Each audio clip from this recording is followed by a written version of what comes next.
ইসলামে তো পুরুষদের 4টা বিয়ে করা জায়েজ করে দিছে, তাই না? এখন সেক্ষেত্রে আপনার ভবিষ্যতের মানে পরিকল্পনা কি, বা আপনি কি চাচ্ছেন কি, সেটা একটু আমাদের যদি একটু বলতেন।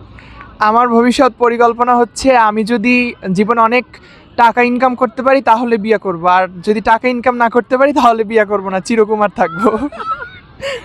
চাইলে 4টে বিয়ে, একটা শুধু করার কথা বলছেন, 4টে বিয়ে? না, ইসলামে তো 4টা বিয়ে হচ্ছে জায়েজ, বলতে হচ্ছে যে আমাদের ইসলামে অনেক দুস্থ নারীরা আছে, তাদের জন্য, যেমন বিধবা নারী বা ধর্ষিতা এরকম যারা আছে তাদের মানে কমফোর্ট করার জন্য সমাজে, এই জন্য 4টা বিয়ে জায়েজ হয়েছে। তো এই যে 4টা বিয়ে যে একেবারে মানে করাই লাগবে এমন কোনো কথা নাই, এরকম ইসলামে এটা বলা হয়েছে।